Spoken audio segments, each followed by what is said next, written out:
Welcome to today's online training, Rfem for Students, Part 4, Introduction to Steel Design.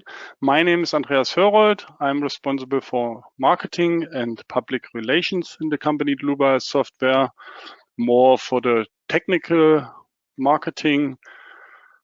Yeah, for example, the Dlubal website, the German and English webinars, new features, customer projects, and so on. I will be the moderator and presenter today, and I will be supported by my colleague Sandy Matula, but she can introduce herself. Hi, my name is Sandy. I am responsible for the customer support, and today I will answer your questions. Okay, thank you, Sandy, for your introduction. Then we can switch off our webcams that the attendees can see the full screen. I say something about how to ask questions. You can show that control panel with that arrow here, and then you can enter a question here, and Sandy will answer you. Okay, then we come to that slide, the training series. Maybe you participated the first 3 trainings. If not, it's not a problem. Today, there is part 4, Introduction to Steel Design. And that's the content today. At first, I say something about the theoretical background.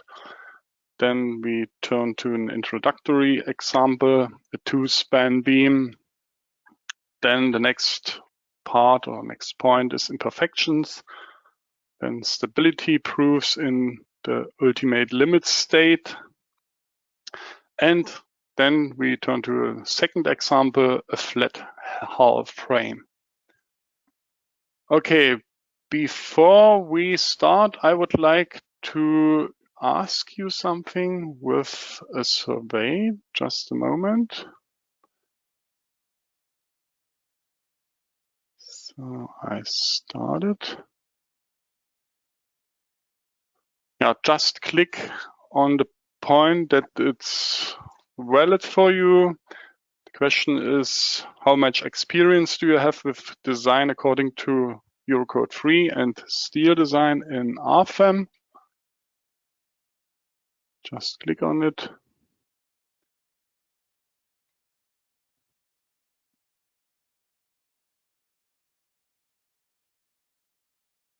Okay, then I close the survey. Last chance to select something. Okay, I close it and show it. Okay, the most of you clicked, it's new or quite new for me. Yeah, that's why you are here. I hope I can learn you something about the steel design. Yeah, and I will start now. So, okay.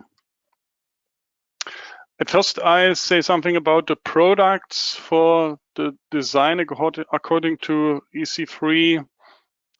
Yeah, the most important add-on is the steel design add-on. And with that add-on, you can design steel members according to international standards like Eurocode, AISC, and so on. We use or we calculate or design according to Eurocode today. Then there's the add-on torsional warping. With that add-on, you can consider the 7th degree of freedom, and the torsional warping. Then steel joints. With that add-on, you can analyze steel joints based on the finite element method. Then there's the cross-section program, R-section. Then the add-on structure stability. We use that add-on in the second example. Then there's the add-on nonlinear material behavior.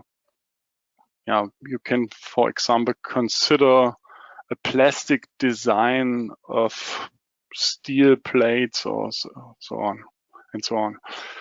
And then there's the add-on stress strain analysis.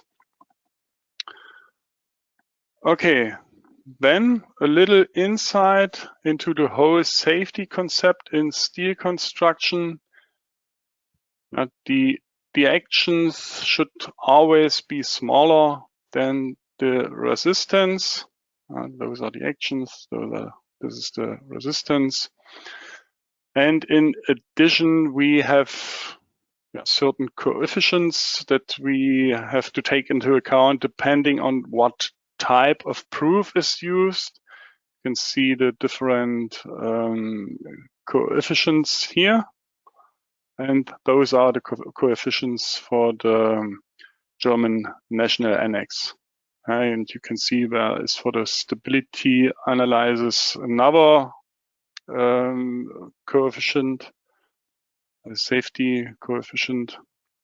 But if you select the German national annex, for example, or another national annex, this coefficient is considered automatically from the program. It's automatically higher.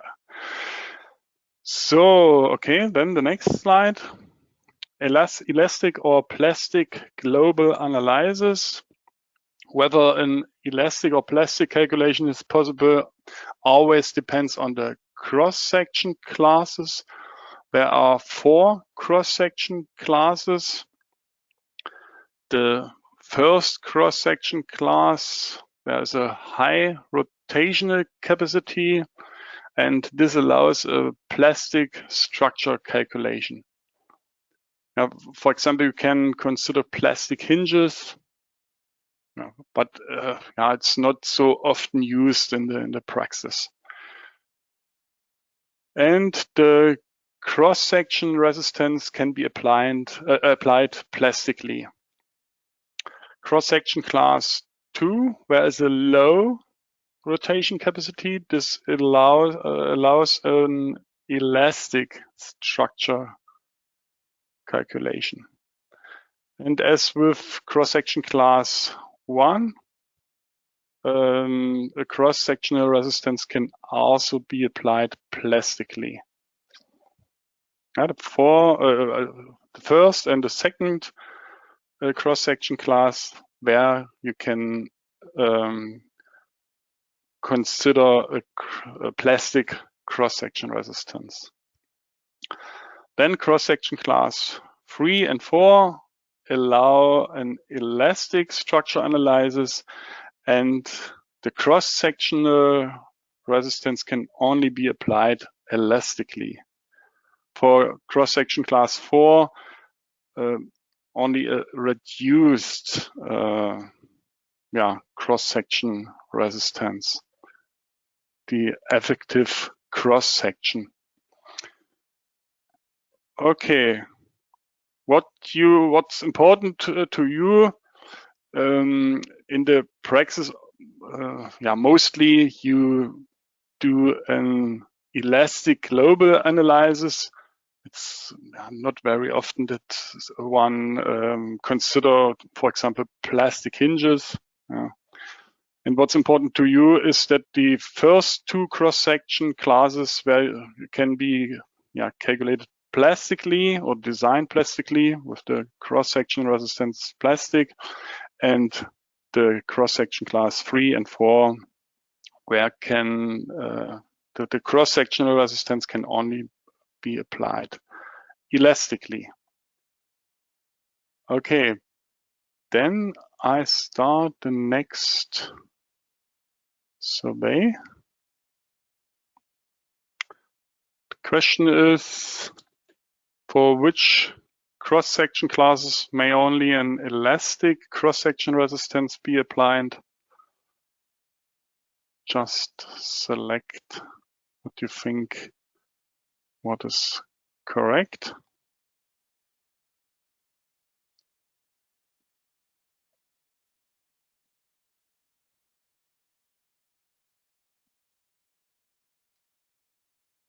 I wait some seconds, and Now I close the survey.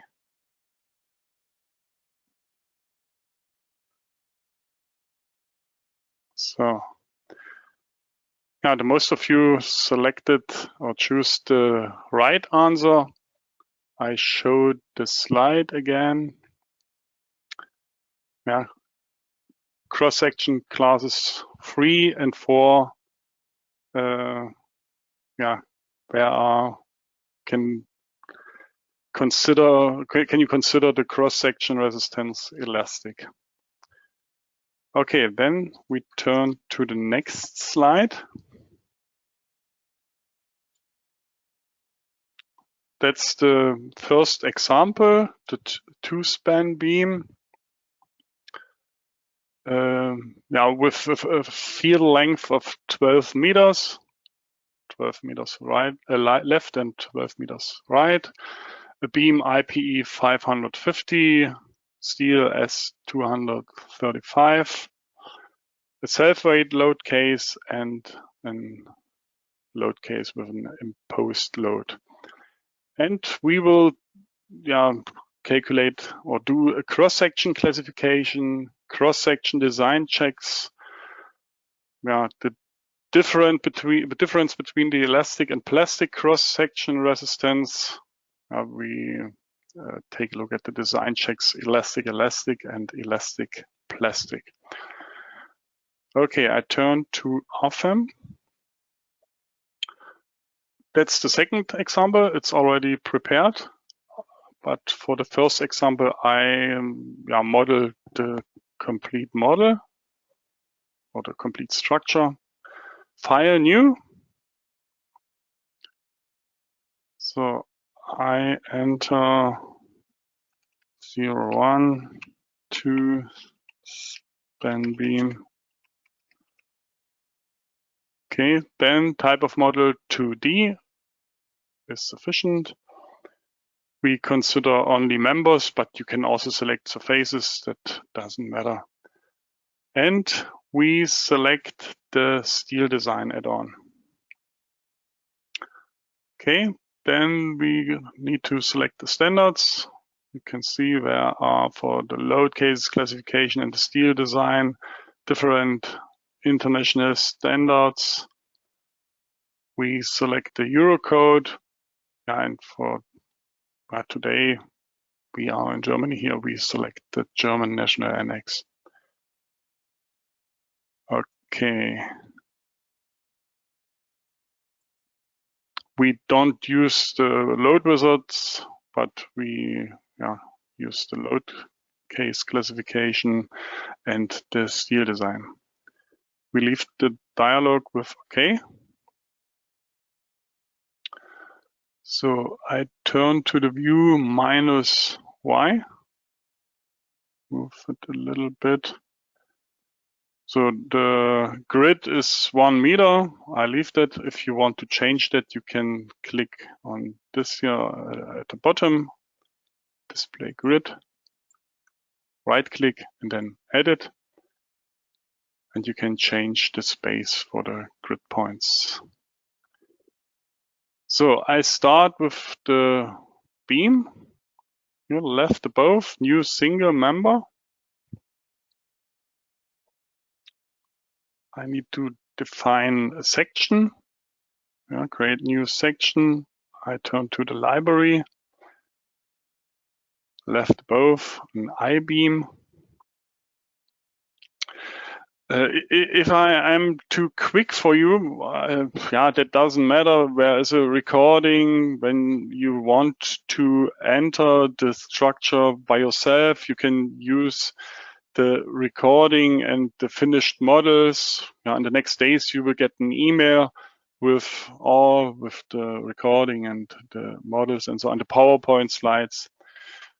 Just take a look what I show. That's sufficient.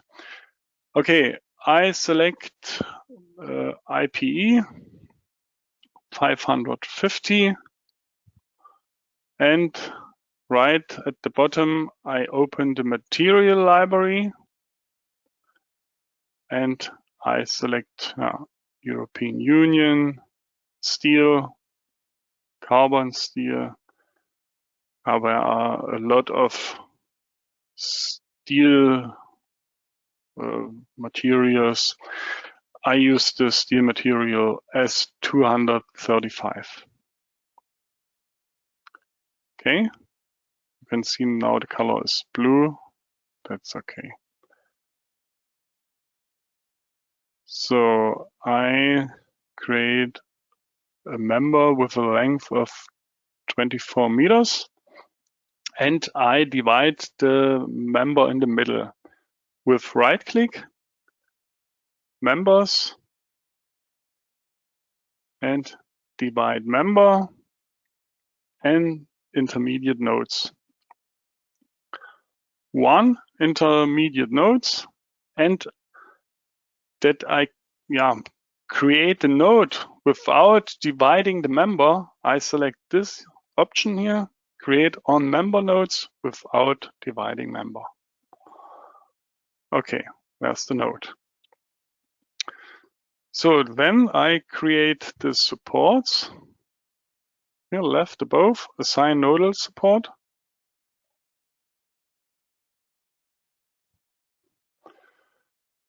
So I press the edit button to take a look if all is okay. Yes, we support in an X direction and in Z direction. Okay, and this node is quite a little bit small. With a right click, I can increase the size of the support. Okay, that's enough. So next support, I select the second support and press the edit button. Yeah, we don't want to fix the rotation for the support, and we deselect the fixing in X direction. We only want to support the member in Z direction. Okay. So that's all for the model. I create the loads. There's a self-weight load case. I select the edit active load case. The self-weight load case is automatically created for every model. So, and you can see also the self-weight of the structure is activated. Yeah, that's correct in our case. So, and above, here, this button, new member load. And our load should be a force, uniform. You can see there are different options. And the load direction should be in Z direction, in this direction. So, and the load magnitude should be 8 kilonewton per meter. Okay. So then I create a new load case with that button. I call it imposed load. And I select the action category, not permanent, but imposed loads. Okay. Okay. Then I have to create the load for this load case, new member load, and this time 12 kilonewton per meter. Okay. That's all for the model and for the loads. I open the load cases and combinations dialog again, this time over the navigator data with a right click. Load cases and combinations. Where are the base data? Now, at the beginning, we selected the standard group Eurocode and the German National Annex, and we activated the combination wizard. Those are my two load cases.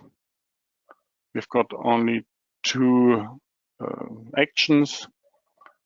that's quite important when you have, for example, 4 wind load cases.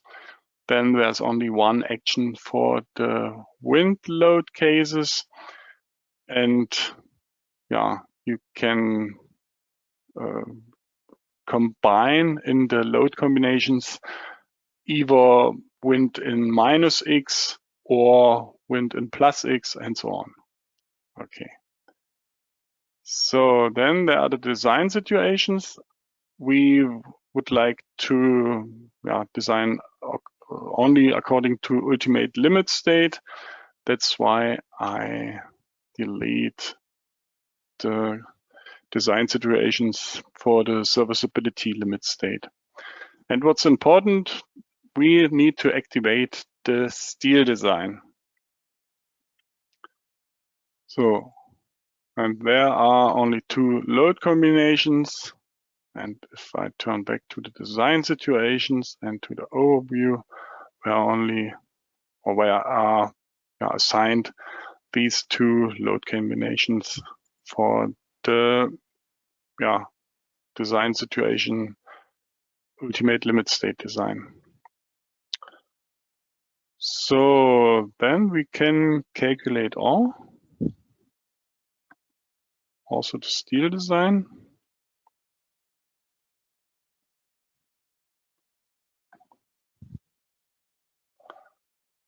At first, we take a look at the internal forces and the navigator results on the left side. The VZ, for example, I can also select only the maximum values, not minimum and maximum. So BZ and MY. So, and then we can go to the table at the bottom and to the steel design.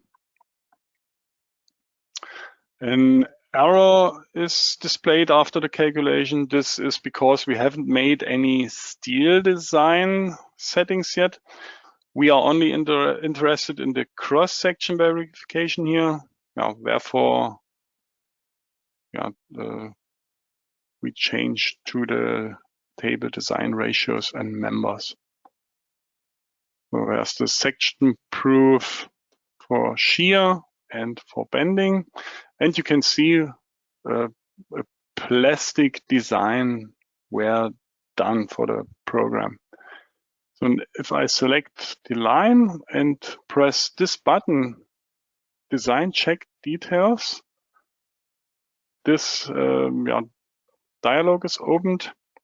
Students request for a detailed presentation of the proofs is now possible. You can see the equations and where you can find it in the standard. Okay, then cross-section classification. You can see where is the cross-section is classified in class 1. That's why a plastic design is possible. So we can also take a look at the result diagram, the design ratio, the stresses. That's the stress in the middle, or over the middle support, and there's tension at the top and compression at the bottom of the cross section. So okay, that's all. Can I show also maybe the cross section information, the stress points, the different sub panels for the cross section classification, the C to T parts. Okay, that's all. And the same, you can also, if you want to check the proof for the shear, you can either press that button or double click on the line. And you can see the equations from the standard. Okay, now we don't want to do a plastic, but an elastic design. How to do that? I turn left at the bottom to the navigator data. Then I open the steel design folder and the ultimate configurations. And I double click on it. Yeah, and then I can, for example, uncheck the stability design. Then this error message don't appear, but doesn't matter. I select that button here. Elastic design also for class 1 and class 2 sections. Yeah, it's allowed to do a plastic design for class 1 and 2, but yeah, in this case, we would like to do an elastic design also for the cross-section class 1. In our case, the cross-section is cross-section class 1. Okay, we calculate or rerun the steel design again. And I select design ratios and members. I remember we had a design ratio for the plastic design of 84%, and now we have got 94%, yeah, because we do an elastic design. And if I double click on it, I can see the equation. Okay, what you can hold in your mind is that we can do every time an elastic design. We can consider the elastic cross-section resistance. That's what we did in the second step, in that step here. Yeah, so we have now learned how to carry out a cross-section check and how to take the elastic and plastic design into account. Yeah, at first the plastic design, in the second step the elastic design, because elastic design is allowed for all cross sections. And in addition, we now know how to display the design formulas and compare them with our own manual calculation. Okay, I start the last survey for today.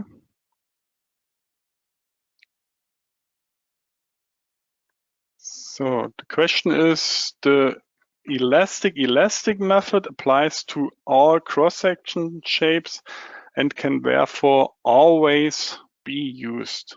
Is that right or is that incorrect?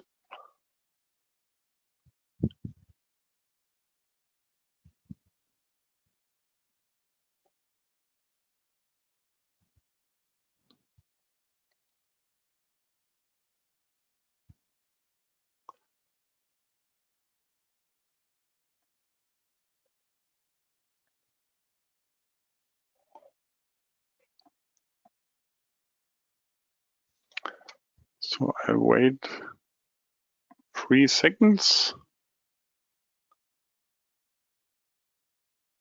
and I close the survey.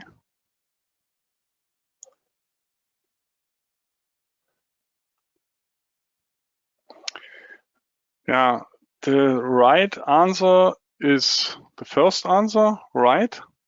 Most of you have it wrong. That's why I showed the PowerPoint slide again. So, yeah, for the cross-section classes 1 and 2, whereas you can consider a plastic cross-section resistance. That's what we did in the first step. The program detected that the cross-section is in class 1, and that's why the program did consider the cross-section resistance plastic.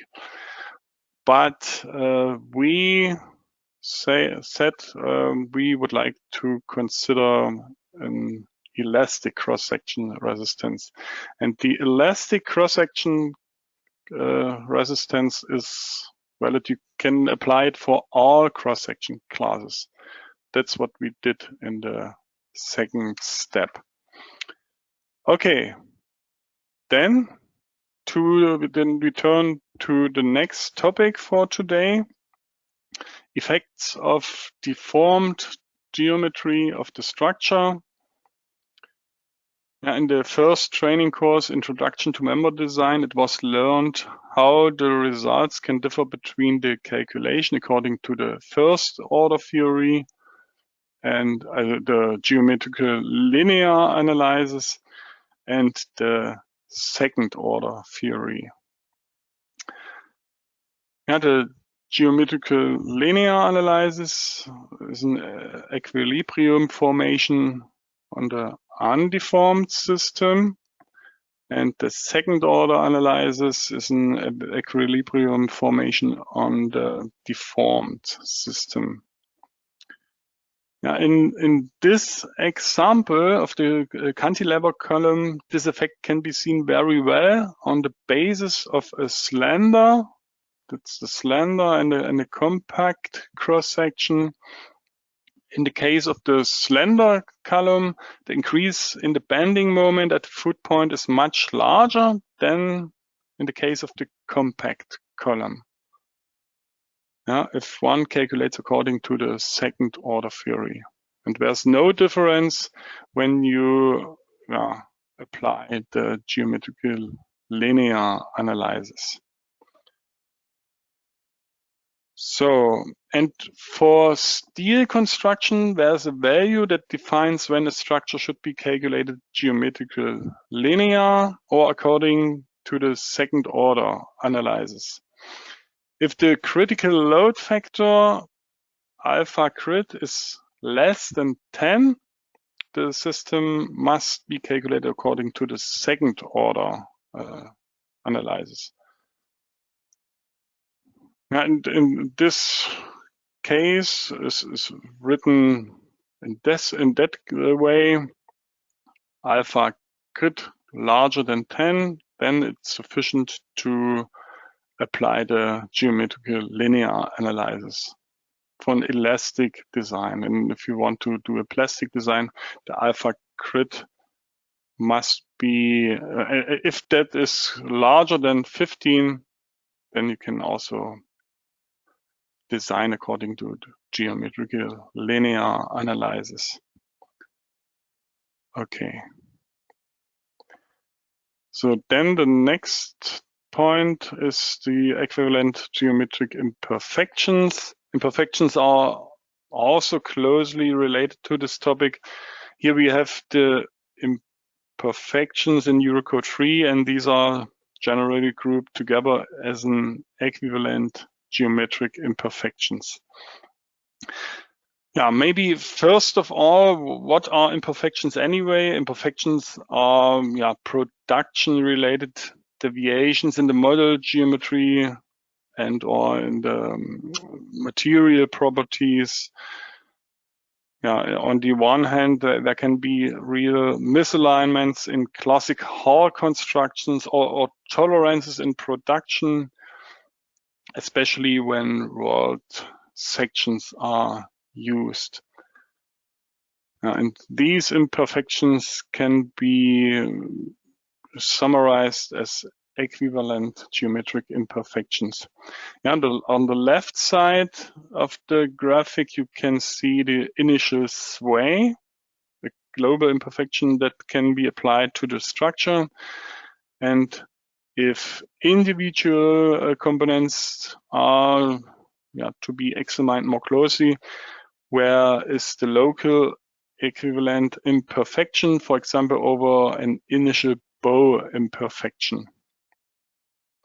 And this depends on the selected profile, the yield point, the buckling curves and the proof method. Yeah, and these two variants are possibly of the equivalent geometric imperfections. Another alternative is pre-deformation, which can be calculated with the help of stability analysis. The respective governing eigenmode is scaled and applied as an imperfection. That's not so often used, but it's possible. What you often use is the initial sway imperfection or the initial bow imperfection, or both. That can you see in a later slide. When designing steel in Rfem, 3 different stability analyses are carried out. On the left side, there's the classic flexural buckling as a lateral deflection.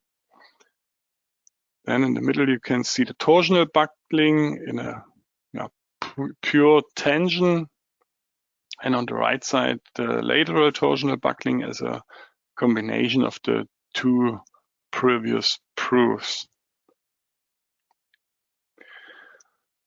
Okay, methods for stability analysis. There are 3 methods. Method A, you have to apply a global and local imperfection, and the structure analysis should be done with the second order analysis. And then you can do the cross-section design checks with the internal forces. Method B, global imperfection, means only this initial sway imperfection. So, and then the structure analysis according to second order analysis. And what's quite important, you have to consider the buckling length by the member length, not with a factor. SK is equal length.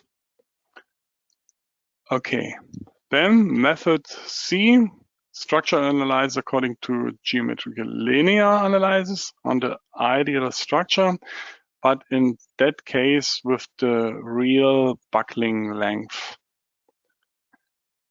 Okay.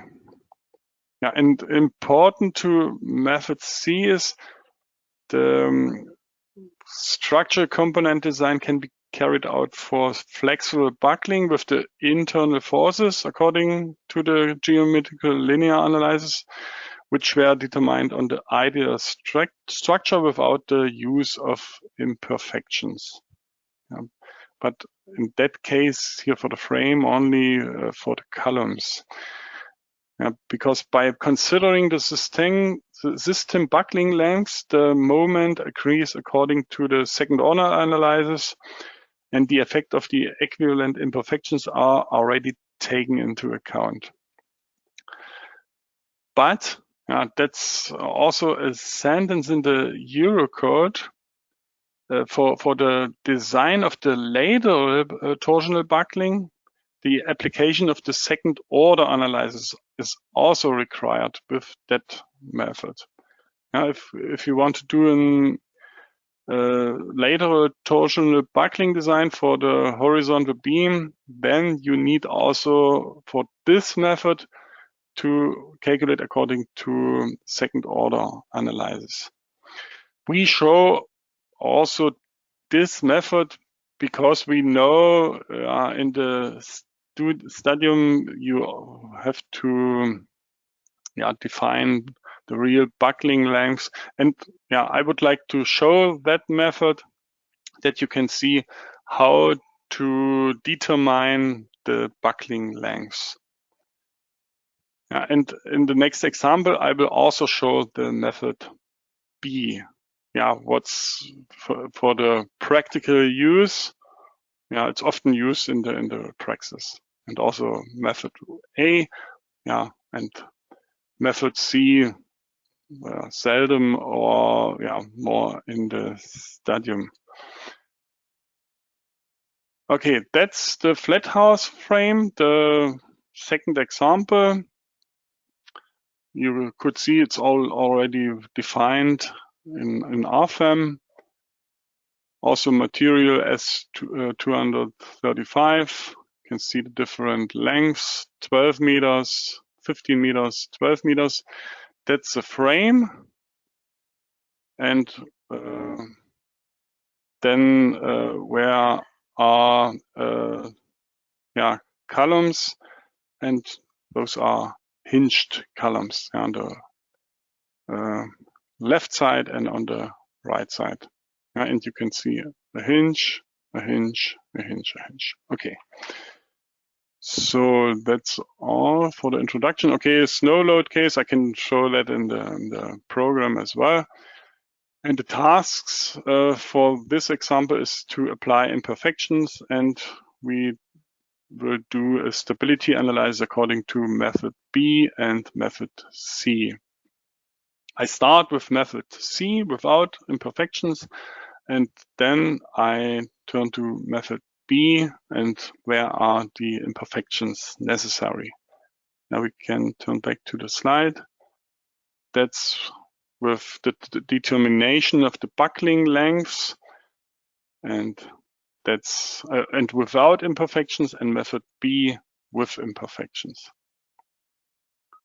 Okay, so then I turn to the program, to the predefined example.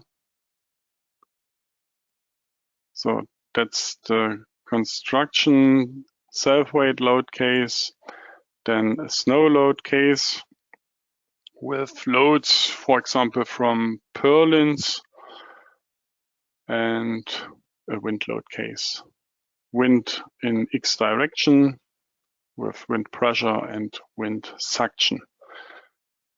Left above, I go to or turn to the base data, a 2D model, and we use the add-ons structure, stability, and the steel design add-on.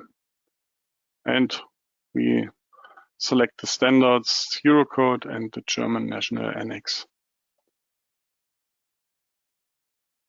Okay, so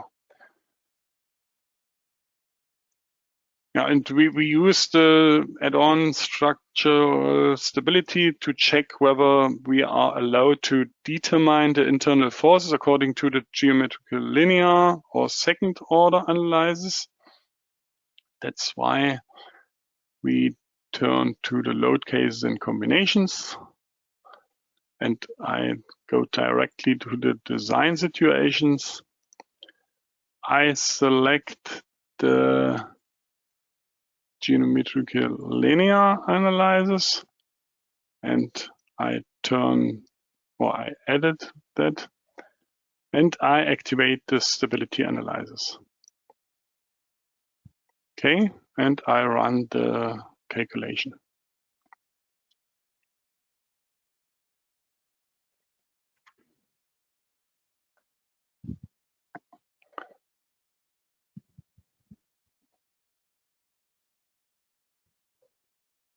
So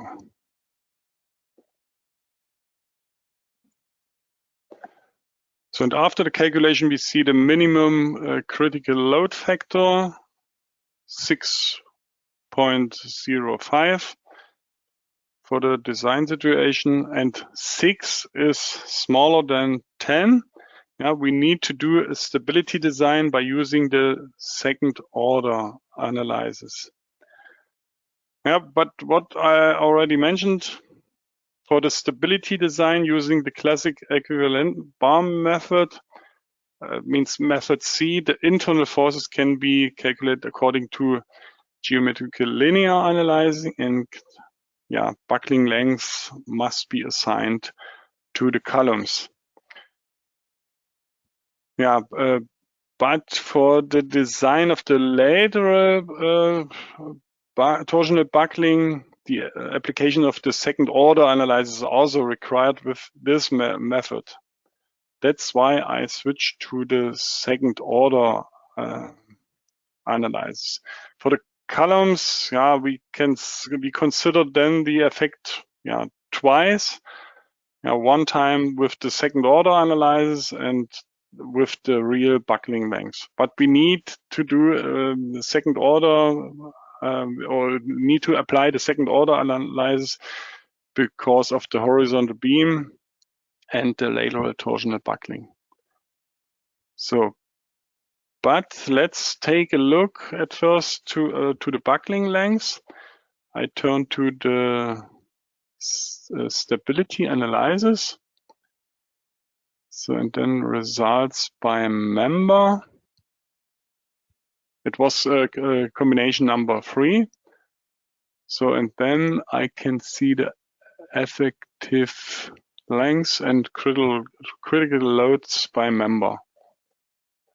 So this column has an effective length factor of 3. This column, we apply also 3 for this column.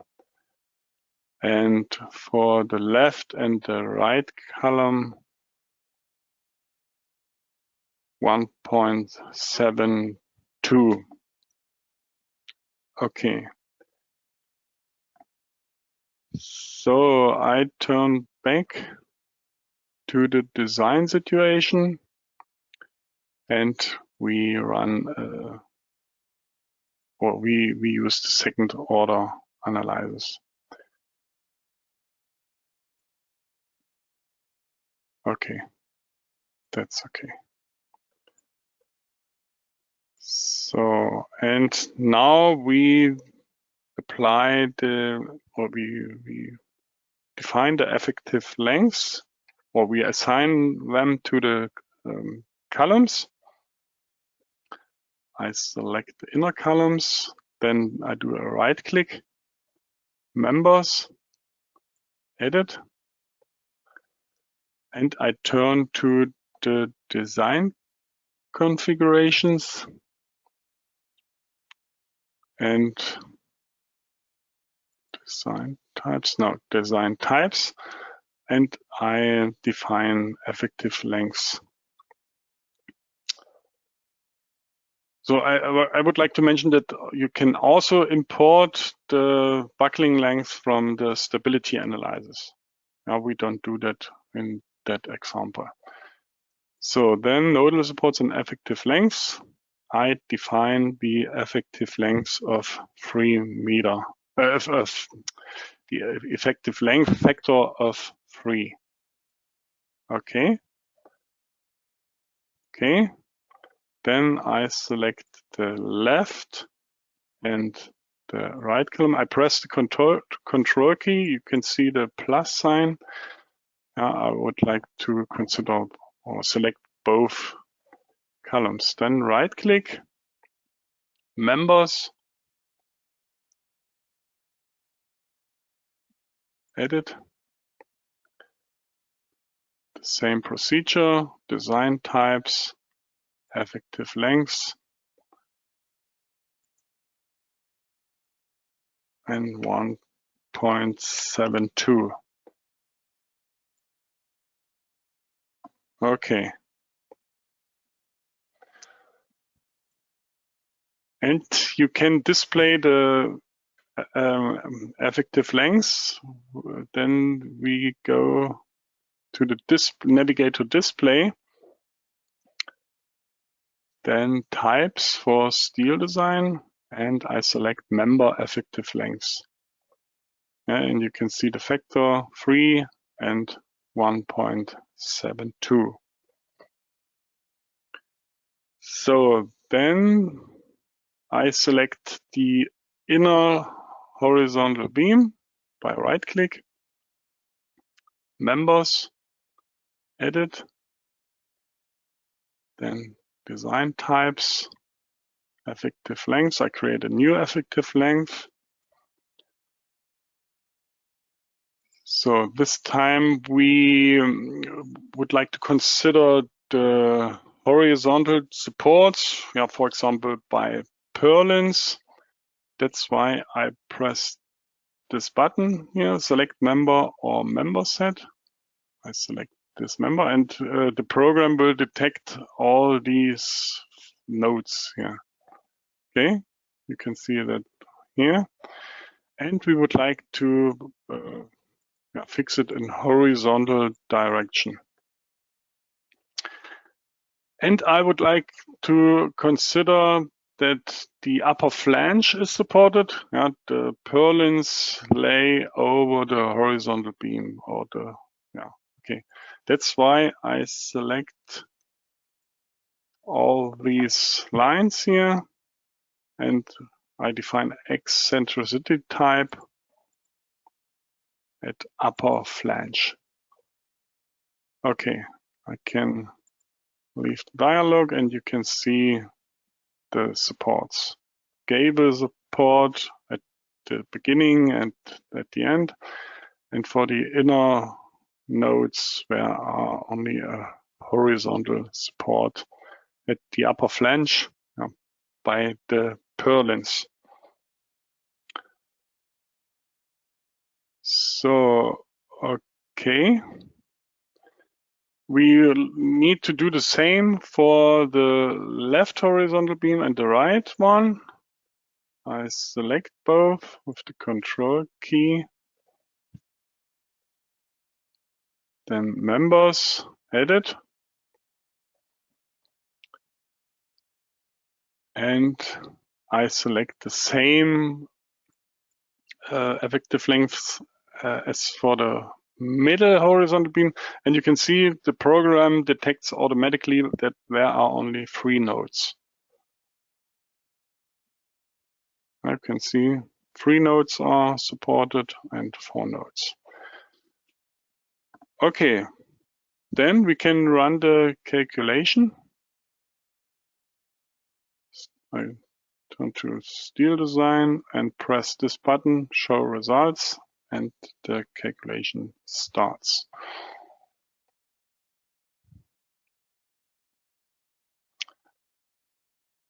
So the calculation is done. We have a maximum design ratio of 84%, stability, bending, and buckling about principal axis. So I can double click on it, and you can see the design checks, the equations, and where you can find it in the standard.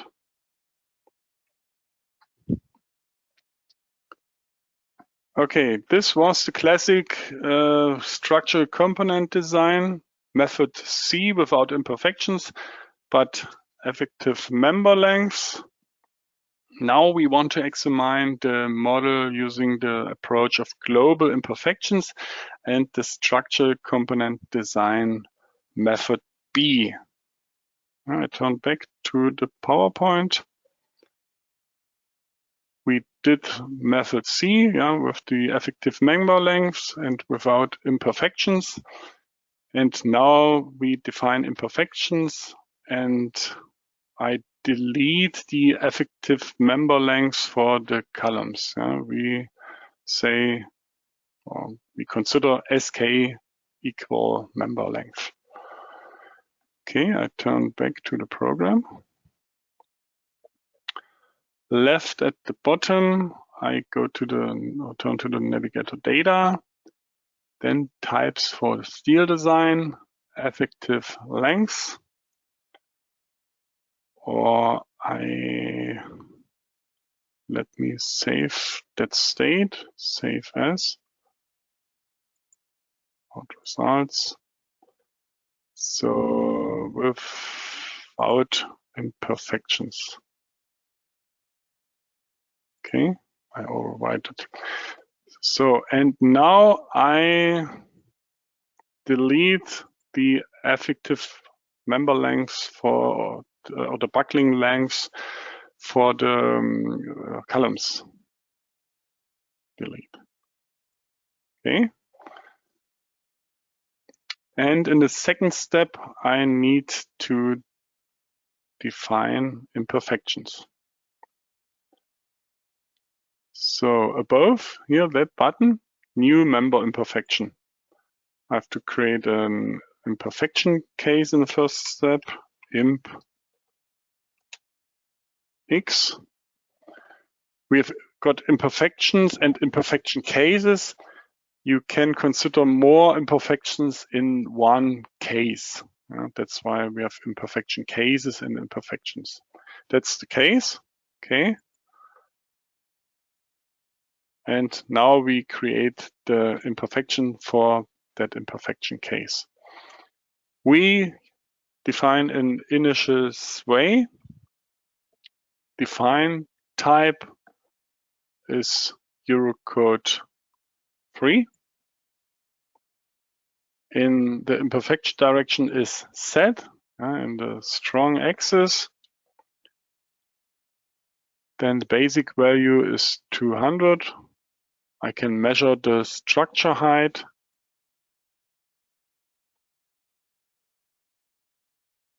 (8 meters). Number of columns in one row, those are 4.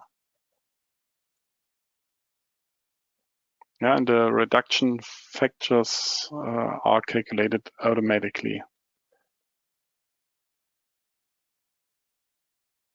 Okay, and I need to assign it to all 4 columns. And to display it, I have to press this button above, Show Imperfections. So, and now we can run the calculation. Or before I do that, I take a look at in the design situation. Second order analysis or second order analysis. And it must be checked that the program considers the imperfection cases. Okay, now we can calculate all.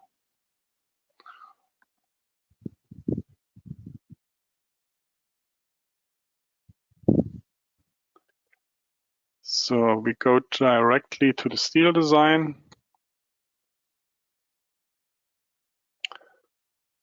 So design ratios on members. Yeah, and you can see the design ratios. With the method C, we had a design ratio of 84%. Now we've got 86%. That's quite similar, different methods. Okay, yeah, that should be all for today.